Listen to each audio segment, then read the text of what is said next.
So we're here today at Girdwood, which is a nice neutral venue to bring together Seaview Primary School and St Patrick's Primary School for a game of three halves.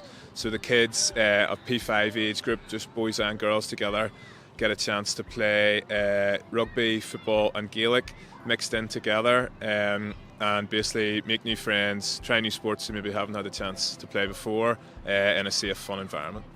Yeah, it's massive from a community development point of view. It's great to get them mixing at such a young age, so it just becomes standard procedure that they mix in with people from a different community background and it's seen as the norm.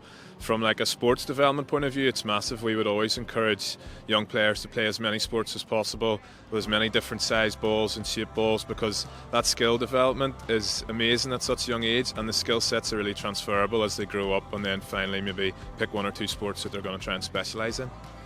It's also really important these kids are getting this opportunities here today, meeting new friends from different backgrounds, trying to break down the barriers, and most importantly linking with other schools and having fun and enjoying it as well.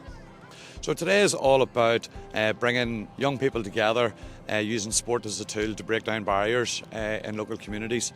It's all about creating different perceptions and breaking down those maybe perceived perceptions that are already there. And it's excellent too, because one of the things that we would say to all our kids is it doesn't matter to us really what sport they're playing, as long as they're trying different sports and being open to trying different sports. At the end of the day, we like to tell kids that are involved in all of our programmes that any skills that they learn from various sports will help them in their children's sport going forward.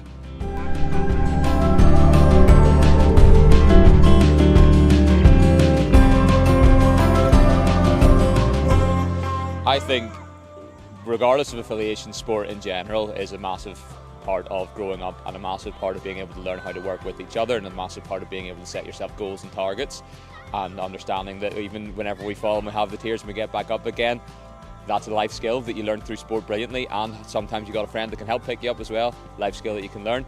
And one of the things that we've learned here is that whenever we come here and we take away the school uniforms, all of a sudden it doesn't matter what school you're at. Whenever we do things, sometimes we do things together, and quite often whenever you say, okay, get into groups of 2 or groups of 3, they'll always automatically just go into their groups with their school uniforms. Take those uniforms away, and today, just over there, I was watching one boy from our school, one boy from another school, who were tying each other's laces to get themselves ready for this game here. Hadn't spoken to each other before, but now all of a sudden they're best mates because they're playing together in a football team.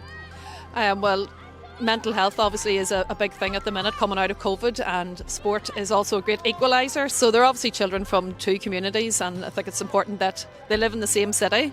They have a lot of similarities, and that's what we want them to see, that they might come from different communities, but there are a lot of things that they have in common. They have a lot of similarities, and we've done a lot of work on that with our programme over 6 sessions.